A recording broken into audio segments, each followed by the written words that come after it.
The Sharks are in a golden position right now as Mike Grier has made some incredible moves setting this team up for the future. And with Macklin Celebrini and many other players proving to be stars and with sizable cap space this offseason, a lot of talks are now out surrounding the Sharks being big players in free agency. And one name that we've seen that we've been talking about is Mitch Marner. We're going to dive into him and some other big names, especially on defense, that could very well help this San Jose Sharks team big time heading into the future with all of this cap space and this young core. All that coming up on this episode of Sharks Digest. Make sure you stick around. But guys, we got one thing to ask.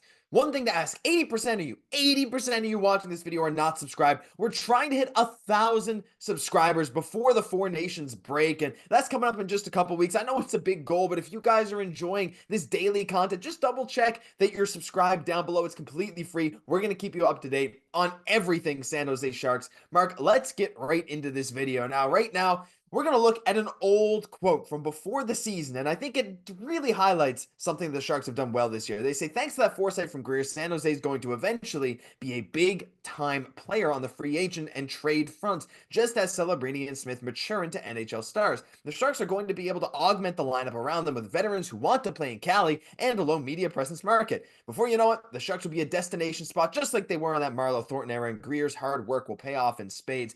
But the thing is, Mark, like you could argue, I don't even think you need to argue. Celebrini already is a star. Will Smith is now up on the first line. We're actually recording this during the Sharks-Penguins game. So we don't know the outcome, but I know Will Smith at least has a point as he's been playing on the first line. They're getting a lot of young guys to produce very, very well. We got Zetterlund, we got Eklund, we got so many more things going on. So as these guys are already showing their talent, Mark, do you think it's possible that as early as this offseason 2025, Mike Grier could go out and make some kind of big splash? I think it does really come down to who's available, which we will touch on shortly. But going into Celebrini, and like this article said, they wanted to wait until Celebrini and Smith mature into NHL players. But at the current moment, Celebrini does look like a first-line center on this team. I know he's playing behind Granlund, but looking at how he's developing, his defensive game looks great. His offensive game looks incredible, leading all of rookies in goals, second in points behind Lane Hudson. But with 9 less games played, I think there's going to be legitimate questions going into free agency if they want to go get this big name guy that can grow, help Celebrini at the moment. Not saying the talent they have right now is not helping his growth. I mean, Granlund's been great. Will Smith's been good. They have a lot of pieces, but going out and picking up players, we've seen Tyler Toffoli picked up last year. So I think they're in the opportunity to really go out and fetch a big name one. Now, Josh, before we go into the list, do you think at this moment, maybe if they move on from Granlund, they could go for a center, or do you think they're going to go out to find that line mate for Celebrini? I mean, I think the long-term plan, like you probably think maybe Smith and Celebrini, or you have them both down the middle, the 1 and 2C going forward. I don't know. I think you just go out and look at what the options are out there. Now, I do also think there's a world where Mike Grier plays it patient and you just wait and see where all these guys are going to land, because the more big names you bring in, the less space there is for those guys to grow. Though then again, a guy like Toffoli is performing very, very well, and he's seemingly not impeding any of the young guys from going out there and doing some good stuff too. So honestly, I think they just go out and see whatever's available, and you can make it fit, especially with these top-end talents like you see here. Mitch Marner, Mikko Rantanen, Aaron Ekblad, Nikolai Ehlers. There's a lot of guys. I mean, a guy like Tavares might not make as much sense. Same thing with Nelson, Giroux, Duchesne, whatever. But once you get to those younger guys, especially a guy like Marner, a 100-point level guy, Mikko Rantanen just traded. Like, there's a lot of guys like this here. You can see Marner, 68 points in 50 games this season. I think overhated by Leafs fans, a guy who brings a lot and actually could fit very well on the Sharks. I mean, we know he's like one of those guys who's underrated defensively around the league. This guy could very well be in the Selke conversation. He has an incredible track record of producing points. Like, I don't know. I think very much that someone like a Marner could very well be a great complement to what the Sharks already have. Again, he's not a big guy. He's not one of those guys who's going to play super physical, but he's got that offense. He's got that defense. The playoff performer stigma is there. But again, the Sharks aren't necessarily looking for that right away. And as Marner matures too, that can mature with him. So look, again, I don't know if 2025 necessarily is the offseason, but like we said, the Sharks are in a golden spot to go pursue a guy like this whenever they want, really, thanks to their cap space. And I mean, looking at Marner, I think he really complements someone like Celebrini. Celebrini's defense is already good. Adding one of the best, or not the best, two-way winger in the NHL on his wing, a guy that can help set up assists, put up goals, and still be a mentor on this team in a low-pressure environment, I think would be huge for this team and for Marner. We've seen the media be a lot of backlash on this guy, so maybe he wants to take a step back, go to Cali, be under a lot less pressure. But it does kind of lead into the defense as well. And I do want to talk about someone like Aaron Ekblad. We've seen him win a championship with the Florida Panthers last year. The biggest thing with Ekblad is, yes, he has had a lot of seasons where he hasn't played full seasons. Last year, 51 games. The year before that, 71. You can work your way through. But Aaron Ekblad will come in, fill out this defense, coming as the number one defenseman. He would cost quite a bit coming in as a free agent. You're getting a guy with injury concerns. But do you think the Sharks team might kind of prioritize picking up that number one defenseman to help out with the future? And especially if this is a guy that could play next to someone like Sam Dickinson once he joins the team. I think it's possible, right? Like, I mean, Ekblad's one of those guys that when he's healthy, like, not only is he going out there and he can get you some points now, his goal scoring has kind of fallen off a little bit. He's had a lot of injuries, but he's one of those guys that'll lay the body on the line for you, too. You've seen it, right? I mean, like, this guy's a little bit injury prone, but he's an incredible leader. He's a big body. He's going to go out there and do everything for you. The price is going to be high. You know, usually injured guys might fetch a little lower price, but I think there's going to be a lot of teams thinking the same thing.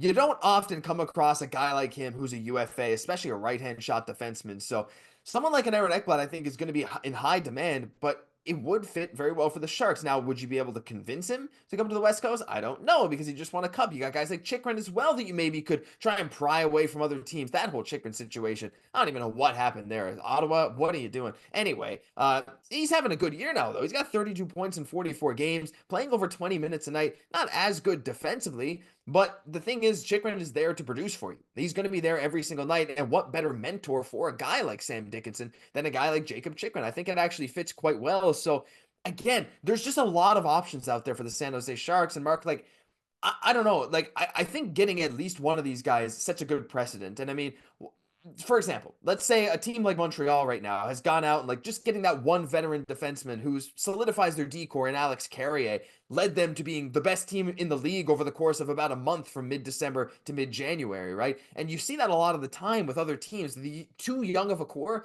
isn't great. Having those veteran leaders who are there to help you along and help mentor your young guys, it can really work out well. So I think it's actually a very smart move if the Sharks were to do this, to get like a higher level defenseman to help their young guys coming up. And yeah, honestly, I could see them shopping around that market. And I mean, looking at that going in, if the cap does raise to 92.5 million, we do see the need to fill out roster spots, but they do have just a boatload of space with almost 40 million in projected cap space.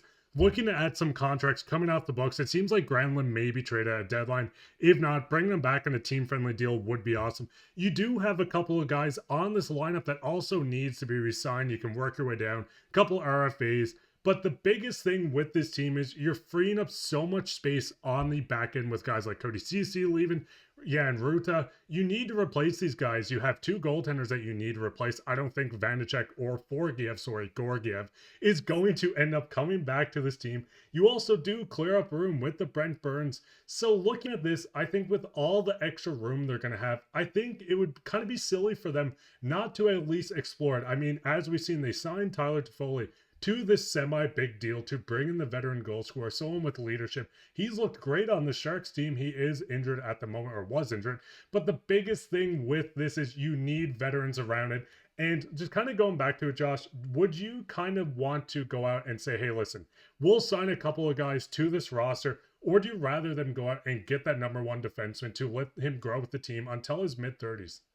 I mean, it depends on the price, but I mean, that second option maybe sounds better, but like at the same time, I mean, it's always more enticing to go out and get a top level offensive talent, right? And you know, something should be said as well for setting up a winning culture, right? San Jose historically, I feel like people don't realize how good San Jose has been. At least people outside Sharks fans, right? Like we all know, right? But the thing is, San Jose over the period of a long time was a very successful team. They bred a winning culture, and right now they have not been over the past few years. But as you see the success, you see this glimmer of hope there with a guy like Celebrini, Smith. You got Dickinson in the pipe. You got Askarov, who's incredible in net. Like you have a lot of pieces that are going to be crucial for this team moving forward.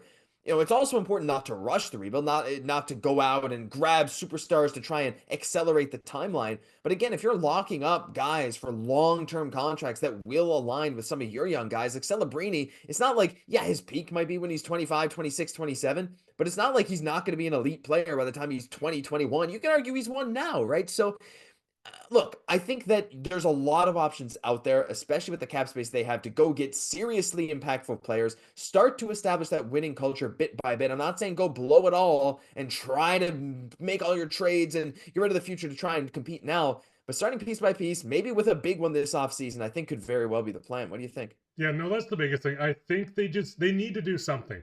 This is a team that has been quite bad, and we hate to say it, but this is a team that's looking at another top 3, top 4 pick in this draft. And as good as it is to get all this elite talent, you have a lot of elite talent. I mean, a lot of them are on the team. Celebrini, Will Smith, Eklund. You can work your way down. Sam Dickinson. There's so many players on this team that I think you need to go out and kind of not reward them, but just help them out and be like, hey, we understand we struggled the past 2 years. Let's try to get over this hump. We have young reinforcements coming.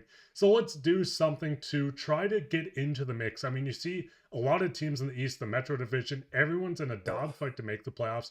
It wouldn't surprise me if the Sharks in 3 years were in that caliber of being, hey, let's try to make this push for the playoffs, maybe even 2 years, depending on how fast people develop. Yeah. But I do think something's going to happen with this team. And like I said, I don't know if you have any final quotes on that or anything. I mean, I'm just gonna say, I think it's gonna be sooner than we think. Like, you say 3 years, I say two. Like, maybe even shorter. I don't know. Like, it's hard to say. Hard to, you look at the system and you try and see, how's the coaching gonna affect everything. There's gonna be a bit of a revolving door of some players as well. There's gonna be a lot of question marks.